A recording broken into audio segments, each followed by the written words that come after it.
सिंध की धरती को औलिया और सूफिया कराम की धरती कहा जाता है और सिंध का जो कैपिटल है, कमर्शियल कैपिटल है कराची, वो भी कई बुजुर्गान दीन और सूफिया कराम का मस्कन रहा है और बहुत सारे बुजुर्गान दीन ने आकर यहाँ अपना मस्कन बनाया, यहाँ आकर बसे, यहाँ रहे। और उन्हीं में से एक नाम हज़रत आलम शाह बुखारी रहमतुल्लाह अलैह का है, जो कि यहाँ मदफन है कराची के अंदर। और इनके चाहने वाले इन्हें कुतुब आलम और कुतुब कराची के नाम से जानते हैं। मैं इस वक्त जहाँ मौजूद हूँ, ये कराची की एक बहुत बड़ी शारा है, बहुत मशहूर इलाका है। आप सब यहाँ से गुजर चुके होंगे। मैं भी बचपन से यहाँ आ रहा हूँ और इस इलाके को एक्सप्लोर कर रहा हूँ। ईदगाह साथ में है और ईदगाह के बिल्कुल साथ ही ये मज़ार मुबारक है। फिर इस वक्त आगे जो है जामा क्लाथ मार्केट है, साबरी निहारी इस तरफ है। तो ये वो इलाका है जो कराची के मशहूर तरीन इलाकों में से और शाराओं में से है। आज हम यहाँ मौजूद हैं, मज़ार मुबारक बिल्कुल सामने है। हम अंदर जाएंगे, हाज़िरी देंगे और आप हज़रत से फैज़ हासिल करेंगे।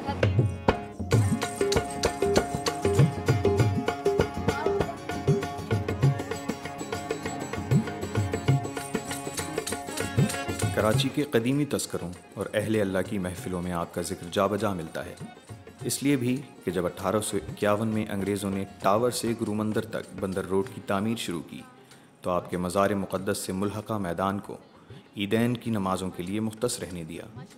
क़याम पाकिस्तान से कबल यहाँ सियासी इज्तिमाआत भी होते थे।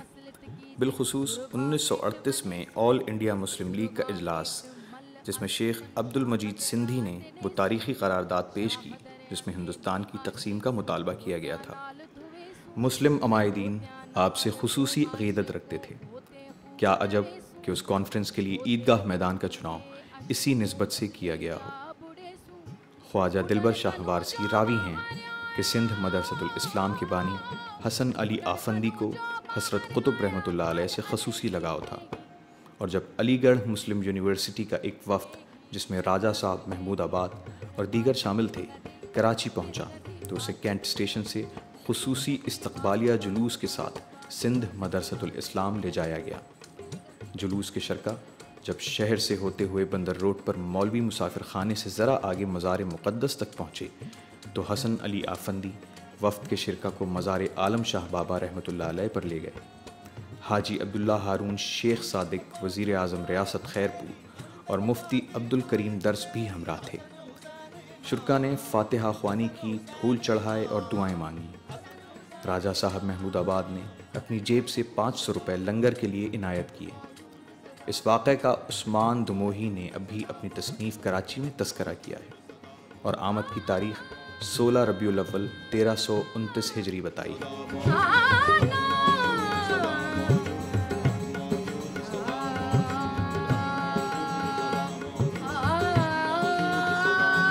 उलमा और मशाइख बयान करते हैं कि आप बड़े फ़याज़ और सख़ी थे, साहिब तसर्रुफ़ और वली कामिल थे। आपके मज़ार पर आने वाले ज़ायरीन भी आपके इन औसाफ़ की तस्दीक फरमाते हैं। आप 13 रजब 999 हिजरी को ऊज शरीफ में पैदा हुए। आपका इस्म गिरामी सैयद अब्दुल वहाब शाह था और लक़ब जो आपको मिले वो पीर कुतुब और शाह आलम के आपको लक़ब से नवाजा गया। इब्तदाई तालीम जो थी आपने अपने वालिद मोहतरम सैयद हामिद अली शाह बुखारी से हासिल की, जो खुद बहुत बड़े बुज़ुर्ग थे और जिनका सिलसिला नस्ब जो है वो मखदूम जहानिया जहाँ गश्त रहमतुल्लाह अलैह से जा मिलता है। दानिशमंदों सुनो तमामी अर्ज़ फ़कीर। आपका सिलसिला नस्ब यूँ बयान किया गया है। अब्दुल वहाब शाह बिन हामिद अली शाह बिन अली शाह बिन हज़रत सैयद जलालुद्दीन सालिस बिन सैयद रुकनुद्दीन बिन अबुल फ़तह बुखारी बिन सैयद शमसुद्दीन बिन सैयद नासिरुद्दीन महमूद नोशा बिन सैयद जलालुद्दीन हुसैन मखतूम जहानिया जहाँ गश्त रहमतुल्लाह ताला अलैहिम अजमाइन। रहमत दामी पा खुदाया बाग सुखा कर हरे। हज़रत कुतुब आलम शाह बुखारी ने 17 साल की उम्र में सिलसिला सुहरवर्दिया में अपने वालिद मोहतरम के हाथों बैत हासिल की। 8 साल की उम्र में आपने हिफ्ज़ कुरान मुकम्मल कर लिया था और 21 साल की उम्र में आपने खरका और दस्तार हासिल की। अपने वालिद मोहतरम से आपको इनायत हुई और उसके बाद दीन की अशात का हुक्म हुआ और आप निकल चले। पैदल हज बैतुल्ला किया और उसके बाद रोज़ा रसूल पर आपकी हाज़िरी हुई। वहाँ पहुँचे, रोज़ा रसूल की ज़ियारत हुई और उसके बाद वहीं जारोब कशी इख्तियार कर लिया आपने। एक दिन ख्वाब में रसूल पाक सल्लल्लाहु अलैहि वसल्लम की ज़ियारत हुई और दीन की अशात का आपको हुक्म हुआ। चल पड़े, मुख्तलिफ़ जगहों से होते हुए दिल्ली पहुँचे, जहाँ हज़रत ख्वाजा निज़ामुद्दीन रहमतुल्लाह अलैह के मज़ार पर हाज़िरी दी, ख्वाजा बख्तियार काकी रहमतुल्लाह अलैह के मज़ार पर हाज़िरी दी और नसीरुद्दीन चिराग़ रहमतुल्लाह अलैह के मज़ार पर हाज़िरी दी। उसके बाद अहमदाबाद तशरीफ़ ले गए, गुजरात, जहाँ आपके जद अमजद सैयदना बुरहानुद्दीन रहमतुल्लाह अलैह का मदफन था, वहाँ हाज़िरी दी और उसके बाद मुख्तलिफ़ जगहों से सैर व सयाहत करते हुए कराची तशरीफ़ लाए। सो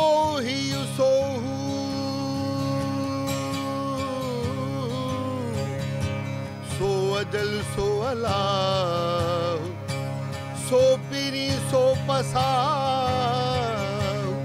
सो वेरी सो बाहरू। उस वक्त कराची साहिल समंदर पर आबाद एक छोटी सी बस्ती थी, जहाँ कुछ घर मछेरों के थे जो माहीगीरी से गुज़र औकात करते थे, जहाँ एक कबीला रिवायात के मुताबिक ऐसा भी आबाद था जिसका पेशा समंदरी मुसाफिरों को लूटने का काम करता था। आपकी तबलीग, हुस्न अखलाक और दुआ से उन लोगों ने गुनाहों से तौबा की और मुसलमान होकर ताइब हुए। कुछ अरसे बाद आप साहिल समंदर से उठकर बस्ती के अतराफ़ के लिए निकले तो मौजूदा आरामबाग के इलाके में पहुँचे, जहाँ उस ज़माने में हिंदुओं का मंदिर और धर्मशाला वाक़ था और सिंध और हिंद से हंगलाज यानी बलूचिस्तान जाने वाले हिंदू यहाँ लाजमी हाज़िरी दिया करते थे। उनका अक़ीदा था कि राम ने हंगलाज जाते हुए यहाँ क़याम किया था। बरसों तक ये जगह राम बसराम सेजशाला कहलाती रही थी। क़याम पाकिस्तान के बाद जब दिल्ली के आराम बाग को राम बाग का नाम दिया गया तो ये जगह भी राम बाग से आराम बाग करार पाई।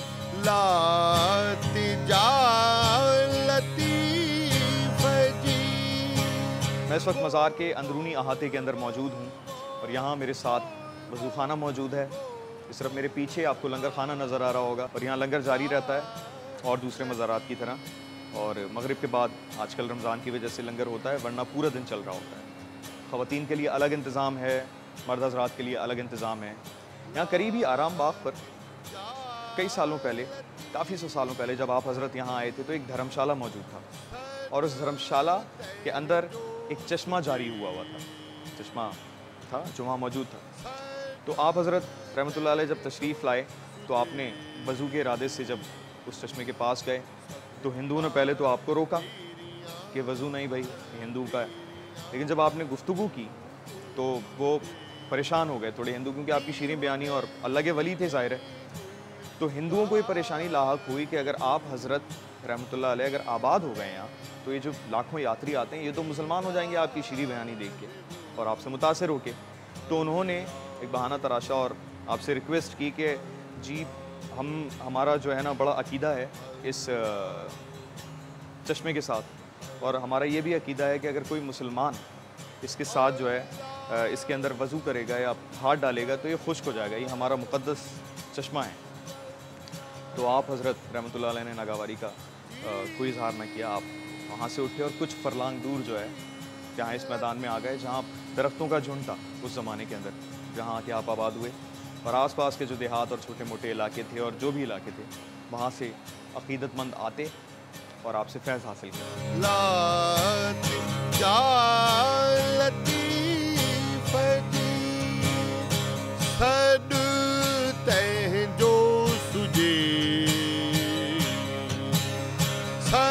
हिंदुओं ने आपको बहुत ज़क किया, लालच, खौफ, जादू हर हरबा अपनाया, लेकिन अल्लाह और उसके रसूल सल्लल्लाहु अलैहि वसल्लम के करम से नाकाम रहे। आपके खुलफा में इमाम दीन मोहम्मद कल्ला अलमारूफ इमाम शाह दरवेश, मतफन मारवाड़ी लाइन रेंचोड़ लाइन, दादा सैयद दाऊद बगदादी अलमारूफ दादा पीर मतफन असलम रोड रेंचोड़ लाइन के नाम मिलते हैं। आज भी आपका मज़ार सतह ज़मीन से कमोवेश 7 फीट नीचे है और सीढ़ियों से उतरकर जाना पड़ता है और अक़ीदतमंदों का दावा है कि आपके यहाँ मांगी गई दुआएं कबूल होती हैं। बहुत से तंगदस्त और माली तौर पर परेशान अफराद बाबा की निस्बत से साहिब हैसियत बने और आसूदा हाल हैं। कराची के बुजुर्गान दीन पर सैकड़ों मज़ामीन के मुसन्निफ साहिबजादा जमील अहमद सिद्दीकी जमाली मरहूम ने एक मजमून में तहरीर किया था कि आप कराची के अजीम रूहानी बुज़ुर्ग हैं कि आपको कराची का दाता कहना बेजा ना होगा। लातादाद करामात आपसे मंसूब हैं। जो चश्मा आपने अल्लाह के फजल व करम से जारी किया था वो 150 बरस कबल तक यहाँ मौजूद था और आसेब ज़दा अफराद को उस पानी से नहलाया जाता तो वो शफायाब होते थे। लेकिन बाद में उस जगह लोगों ने नहाना शुरू कर दिया तो गंदगी फैलने लगी और फिर चश्मा खुद ब खुद खुश्क हो गया और अब तो निशान भी मौजूद नहीं। अलबत्ता साहिब दरगाह के जौदो करम का दरिया बदस्तूर बह रहा है।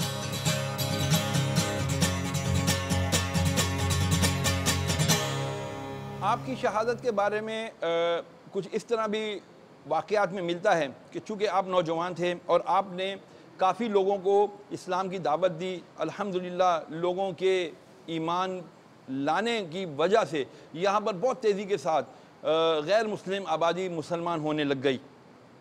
तो गैर मुस्लिमों के जो एक पंडित था उसने ये सोचा कि अगर हमने इसका कोई तदारुक ना किया और अगर इसका सद्देबाब ना किया तो ऐसा ना हो कि हमारा ये दरबू बंदर यानी ये जो कराची है ये सारे का सारा मुसलमान हो जाए और हमारी आबादियाँ यहाँ से नापैद हो जाएं और हमारा धर्म वगैरह यहाँ से ख़त्म हो जाए। उसने इस बात को सोचकर अपने जहन में एक नापाक जो है साजिश बनाई और उस साजिश के ऊपर उसने अपने कुछ साथियों के साथ अमल दरामद इस तरह किया कि आपको एक दिन उसने पीछे से वार किया। हालांकि आप हर वक्त अपने साथ तलवार रखा करते थे लेकिन तारीख बताती है कि आपने कभी तलवार इस्तेमाल नहीं की। आपके कंधे पर जो तलवार थी, सर पर सब्ज़ अमामा, सब्ज़ और कभी सफ़ेद लिबास ज़ेब तन किए हुए, आप जब लोगों को दीन इस्लाम की तालीम दे रहे होते तो बखुदा ये आलम होता था कि लोग चलते चलते रुक जाया करते।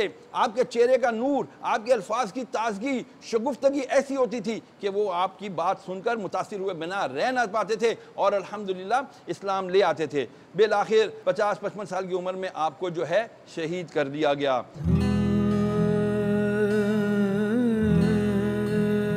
कुतुब आलम शाह बुखारी रहमतुल्लाह अलैह 25 रबीउल सानी 1046 हिजरी को ईस्वी लिहाज से 1636 ईस्वी का साल था। आप वफ़ात फरमा गए, दुनिया से पर्दा फरमाया। जब तक आप ज़िंदा रहे अल्लाह ताला के मैसेज को, रसूल पाक सल्लल्लाहु अलैहि वसल्लम के मैसेज को फैलाते रहे और अपनी ज़िंदगी फ़ना कर दी इस मैसेज के पीछे और बका हासिल की। और ये वाकई बका ही है कि ये बुज़ुर्ग हस्तियाँ आज वैसे जिस्मानी तौर पे दुनिया से पर्दा फरमा चुकी हैं, लेकिन हम इस पूरा महीना आपके साथ शामिल रहे, घूमते रहे, आपको दिखाते रहे। ये अल्लाह वाले जो हैं आज भी ये अल्लाह वाले अपनी उसी शान के साथ बरा जमान हैं। अपने अपने मज़ार शरीफ के ऊपर लोग आ रहे हैं, लोग फैज़ हासिल कर रहे हैं। मैं सिर्फ ये बताना चाह रहा हूँ और शेयर करना चाह रहा हूँ आपसे कि पूरा महीना हमने आपके साथ गुजारा और मैं बहुत खुशकिस्मत हूँ कि मुझे मौका मिला अपने और दूसरे दोस्तों के साथ अल्लाह वालों के पास जाके वाकई महसूस हुआ कि अल्लाह ताला के लिए अपनी ज़ात को फ़ना कर देने वाली शख्सियात क्या होती हैं। जब इनके बारे में हमने पढ़ा है तब हमें मालूम हुआ है। मैं पिछले 3 दिन से जब ये सफ़र ख़त्म होने जा रहा है मैं थोड़ा उदास भी हूँ क्योंकि एक मुझे ऐसा लग रहा था कि बिल्कुल एक ज़िंदगी सी शुरू हो गई है और मैं जा रहा हूँ और एक्सपीरियंस कर रहा हूँ। अपने तमाम दोस्तों के साथ हम मिलकर इफ्तारियाँ कर रहे हैं और खा रहे हैं, पी रहे हैं और इनकी करामात भी पढ़ रहे हैं। मैं सोच रहा था 3 दिन से कि ये पूरा सिलसिला ख़त्म हो जाएगा, फिर क्या होगा, असल क्या है इसका, हमने हासिल क्या किया। एक छोटी सी चीज़ है जो मैंने सीखी कि दिल में बुराई रखना, नेगेटिविटी, सिर्फ नेगेटिविटी का ख़ात्मा आज बहुत ज़रूरी है। हम बहुत प्यारे मुल्क के अंदर रहते हैं, बहुत प्यारे लोग हैं आके, सिर्फ नेगेटिविटी का ख़ात्मा करना है क्योंकि इन लोगों का कोर मैसेज यही था। और ये वो अजीम धरती है बर सग़ीर की कि जहाँ ये लोग आए हैं और वाकई इन्होंने नेगेटिविटी का ख़ात्मा किया। आज हमारा फ़र्ज़ बनता है कि हम अगर बहुत कुछ नहीं कर सके सिर्फ नेगेटिविटी का ख़ात्मा करें, प्यार करें, सिर्फ प्यार करें, ख़त्म करें नफ़रतों को। ईद आने वाली है, गले मिलें तो ज़रा दिल से गले मिलें और ख़त्म कर दें गिलो शिकवों को। आगे बढ़ें ज़िंदगी में और इन अल्लाह वालों से फैज़ हासिल करते रहें। ओ तुझसे जुड़ा, तुझसे मिला, तेरे सिवा है और क्या।